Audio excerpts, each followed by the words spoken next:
Good afternoon. This is the October staff meeting for Highland Acres and Roosevelt, the flipped variety. We're doing this. We will not have a meeting on Wednesday because of the Title I and Special Education Conference and a few other conflicts that we run into. So I am going to be working off of the Google Docs, so you can certainly follow along with me as I talk through a few of the items. The very first item is review the norms, which you can do. And review our mission and the vision statement. If you recall, it is together we inspire a passion for learning, discovery, and excellence. And our mission is all students will acquire the personal, social, and academic skills to help them become lifelong learners. We get down to our district information. Some of this is going to go pretty quick. Some of it's going to have a little bit of follow through that's going to be involved. One, in the lunchroom, the district has decided that buildings are allowed to have a sharing table. The sharing table is just for students and not for staff. And the way that the sharing table works is that there will be a table left out, and for any food that is prepackaged and that has not been opened, students can put it on the sharing table and other students can come and pick it up and eat it. It's a building decision, so it's not going to be at every single building. I've talked to Michelle a little bit about it. I've not talked to Bonnie. I've not talked to Gina, but it's going to be something that is decided. So if you see that sharing table, that is what's going on. It might be happening. Well, I know it's happening at a few different schools that are piloting the idea. And there were some pretty strong opinions on both sides of it when the administrators talked about it, talking about not wasting food and wanting to not waste food. On the flip side, flu season and spreading germs. So we will let you know. Keep your eyes open. One item that came down from the Department of Public Instruction is that principals, assistant principals, and counselors are now allowed to fill out at the applications for free and reduced lunch if the financial conditions would warrant free meals for the students. So if we have families that we believe would be qualified but just aren't filling out the paperwork, we can do that for them. It certainly would help out the family. Next, there are some posters that have been put up in our PLC areas talking about kind of the big picture of literacy, benchmark, using phonics, small and whole group instruction, writer's workshop, which we have determined by what materials we have, so we should talk about that. They discussed in our principals meeting that there are lots of materials, and you've told me that there's lots of materials in Benchmark, and so we're going to be using part of our staff development day on the 19th, allowing you time to go through those materials. But I also believe there's Reader's Theater, so make sure that we want to use that or see how it fits. And how much time do we need, and how much time for the staff developments do we need in order to get through those materials. We have them. We want to make sure we use them. Next item, the FOSS kits. And so currently the FOSS kits are being stored at a district level. And so you order them and then they come through just like you're checking out items from the library. There has been some questions, thoughts from teachers around, and I don't know how many districts, that they would like to do it the way that they were done before, where they're just kept at the schools. So I am asking if you have any preference one way or the other that you would like to share with me, please do so. I'm collecting any pros and cons that would go for storing the FOSS kit boxes back at the building level. Right, and I'm not sure how it works, but I believe when you check out a kit, if you're checking out just one of the kits or if you actually check out your kit, because I think there's some concerns about when you're checking out kits that they are not the way that you would keep a kit. So any opinions or thoughts, please let me know.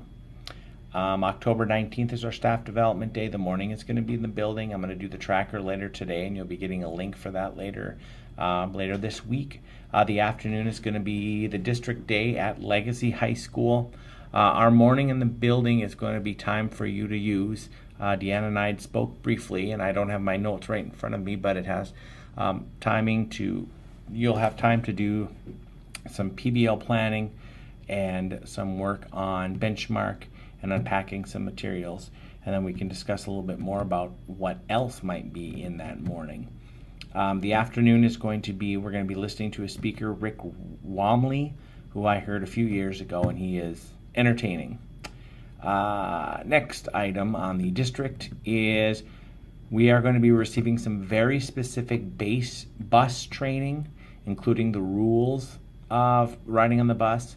So and in addition to what you've already shown your classes with the slideshow, and all the consequences for behavior are going to be handled at school that happen on the bus. We don't experience a whole lot of it between the two buses. We did experience a little bit last year, but there is going to be some very specific training that's coming out. And the last item on the district list is projectors for your projector bulbs for your projectors are no longer going to be, we're not going to take care of them. Those are actually going to be paid out of the technology department. However, the technology department is taking that from our building budget, so it kind of works the same way, but when you are in need of a projector bulb, you want to talk to our technology department. I'm going to pause it here and flip to the next item. Next item up is just a quick review of the real basic behavior interventions that we have. And I know that Sue and Tara and Jessica are working on and continue to work on kind of that plan. But just as a reminder, when we're dealing with behavior with kids, we always work under the assumption that kids are not coming to school knowing, and that there is teaching that is involved. And so our very first stop is the 30-second intervention. Next would be the fix-it, and then possibly ending in a bottom line. And so I always think of the slide example. If a child is going up a slide, going the wrong way, that could certainly cause some injuries. And so you go over at first with a 30-second intervention and advise the child that may not be the safest thing to do, and ask them to stop. If the student continues to do it, you may move on to the fix-it plan, which is again still a notion that we're trying to teach, but a little bit more about what specifically they're going to do differently. If that student decides to tell you off, call you a jerk, something, then we talk about bottom lines. Bottom lines, again, are only written up by me or the assistant principals. And so if it's a bottom line discussion that needs to happen, you want to turn that over to the assistant principals or me, and we can investigate and write that up. For 30-second interventions and fix-it plans, those are written up by the person that witnesses what's happened. So you're not going to hand off fix-it plans. Those fix-it plans are yours to write up yourself. It's important that we're doing the fix-it plans, and I know we're not going to be 100% consistent. We've talked about this for several years. But when we're talking about behavior needs in classrooms, one of the things that we take a look at every Wednesday is fix-it plans and what are the needs of the classes. So make sure you're filling those out. It also communicates to parents what's going on. Next item is a little bit of my own challenge that I've found, and I think Deanna's encountering the same challenge, is with PLC time. With our PLCs now being all separate times, and Deanna and I both trying to work in our schedule to attend all 4 separate PLCs, it is becoming a challenge. And so I'm going to do my very best in order to attend all of the PLCs. I can't promise that I'm going to be able to attend all of the PLCs. But know that is with 4 separate times, Deanna as well. It really absorbs a lot of her coaching time that she's allocated. So we'll want to make sure that we use PLC times the best that we can, and maybe understand a little bit Deanna and my time challenge that we experienced with 4 different PLCs. I'm hoping it's working best for teachers, but it's a little bit of a challenge for us. The other item too that I'm going to ask, and this is kind of with the PLC in regards to my calendar, I've really tried to do this one day at Highland Acres, one day at Roosevelt, one day at Highland Acres, and one day at Roosevelt. But now with PLCs being days, I feel like this year I'm running a little bit more back and forth. And so I'm going to ask that again, if possible, if you can take a look at my calendar, working with Michelle and Laura, when you're scheduling in IEPs, specialist meetings, we're getting into evaluations now, that you kind of take a look at where I'm going and where I'm coming from, just so I'm not wasting a lot of time traveling. So I'd appreciate that. Thank you. Next item is our safety team. And so there were some questions that came up in regards to our safety team at our last meeting. One of the things is who is covering for the assistant principals if Sean is gone. So what happens if we have a drill and Mr. Clemish and Mrs. Meshke and I are all three gone? What would be the procedure and who would cover for that? And I think the general rule that we've tackled for the last several years, because we are smaller schools and we have a lot more, although not quite as much anymore, but a lot of staff that are in and out. The general rule is that if you do not have kids in front of you at the moment of the fire alarm going off, whatever goes on, you come to the office for an assignment, and that team becomes our safety team to determine what has to be done. So the idea that if the assistant principals and I are gone, whoever doesn't have kids would come to the office and they would have to make that determination, meaning that everybody needs to be fairly up to date about what to do when something happens. So that kind of brings up next, having to do with flip chart. I think the flip charts, which I have one right here, is an incredibly helpful guide in order to know what you do when things happen. And so knowing that at any point you could be summoned to the office and you could be making some decisions if there's a whole bunch of people gone, it would be best to know your flip chart. So go through and review that. We have obviously the four big ones on the bottom: evacuation, lockdown, tornado, and shelter in place.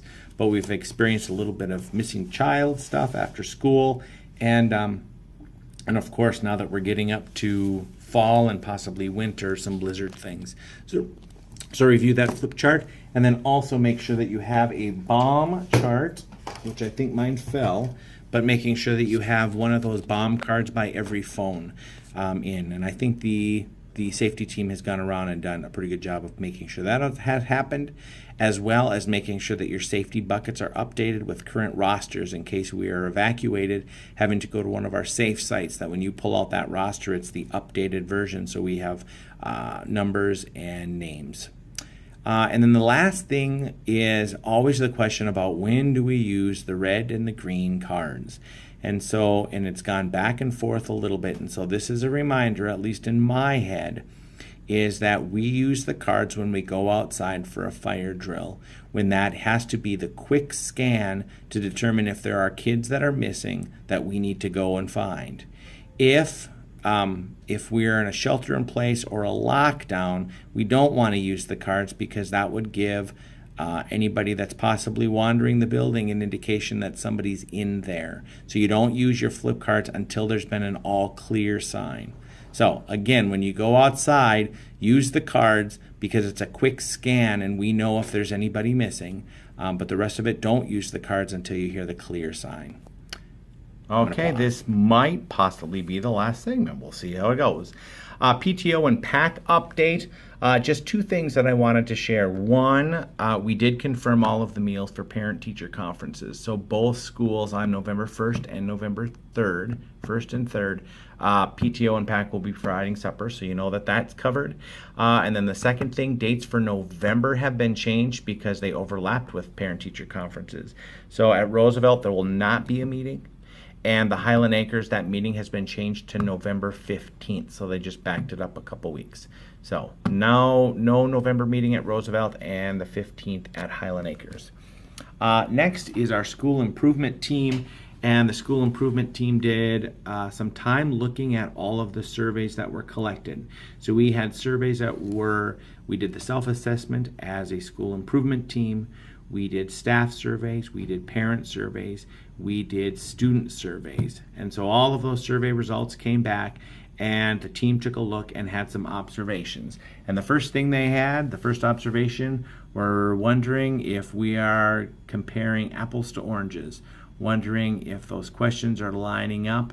Some other observations that they had, there were notable differences between Highland Acres and Roosevelt, specifically on standard number 5, between individual staff and leadership team survey. And so if you're not sure of what the number 5 is, I have all of the assessments here.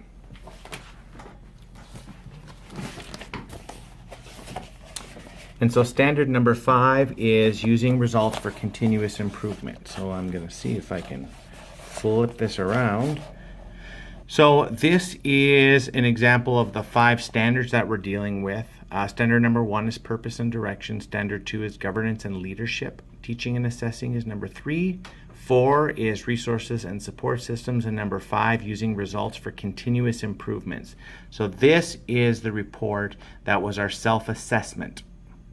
So you can see that number 5 is the lowest out of the 5 areas. If we take a look at the staff survey, and that was for Highland Acres that we just looked at. If we take a look at Highland Acres, the staff survey, you can see that standard number 5 is low, but standard number 4 is even a little bit lower. Roosevelt, taking a look at the 5 standards. All right, so the Roosevelt, my phone went dead, but we're okay. The Roosevelt 5 standards, you can see that the number 5 is the lowest at 2.4.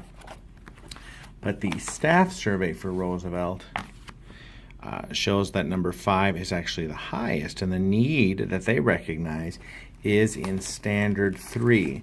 And if you remember, standard 3 is teaching and assessing for learning. So the group as a whole, notice differences between 5, and I actually have the notes here that we can take a look at. Roosevelt, overall parents rated us higher than the leadership team rated ourselves. Roosevelt, overall leadership ranked ourselves higher than the students ranked, except for standard 5, which leadership ranked lower than the upper elementary students. Roosevelt, early elementary ranked lower than leadership with exception of number 5. Highland Acres, parents to leadership was very comparable. Teachers compared to leadership survey in all areas. Upper elementary compared. And then Highland Acres early elementary compared to leadership was almost complete opposite. So what does this tell us? So what this tells us is that we're going to probably have to take another look at these surveys, but we are going to take a look at our academic information sooner than we're going to be taking a look at these surveys to determine our school goals. So I'm going to ask that the PLCs do in fact do that, and the school improvement team is going to take another look at the surveys to determine if we can come up with a goal that is not academic based, using the results of these surveys. And what it might end up being is a focus on standard number 5, which is talking about improvement, using results for continuous improvements. So setting our academic goals may in fact be what that survey determines, us using these, but then also sharing those and how we get that information out to our stakeholders. So we will continue that conversation. I would encourage all of you to talk to your reps from the school improvement team for their input and their thoughts in regards to the survey. And I do have a copy of all of the survey results at both of the schools, so if you'd like, you can certainly stop in either one of my offices and take a look at the surveys for yourself. The last item is just some information about upcoming dates. I'm going to send this video out hopefully the 10th, which is Monday, the 13th and 14th, which is Thursday and Friday. The Special Ed and Title I State Conference is taking place. And so Reading Special Ed staff and I will be out Thursday and the morning of Friday. October 19th is the Staff Development Day. I'm going to submit the tracker request right now and hopefully get that out so you can sign up. The 20th and the 21st is Teacher Convention, your days off to attend the convention. And then October 31st is our fall party, which is the Monday. I have sent a letter for Highland Acres and Roosevelt, the same letters I sent last year, just updated. I'll have all those out in your boxes so you can send them home. If you recall, Roosevelt, we do the costumes the last hour of the day, Highland Acres costumes throughout the day. So we're going to go as according to plan, unless you tell me real quick that you don't want to do that, but we'll go according to plan. And that is the last item that I have on the agenda. Again, thanks for kind of making this flipped work. A lot of this is now on you. If you have questions for the safety team in regards to anything, certainly ask them. If you have questions about PTO or PAC, you can ask the assistant principals. School improvement, do the same. And then take a look at the Google Doc. It has some of those dates that are listed. So, thank you very much. Have a good day.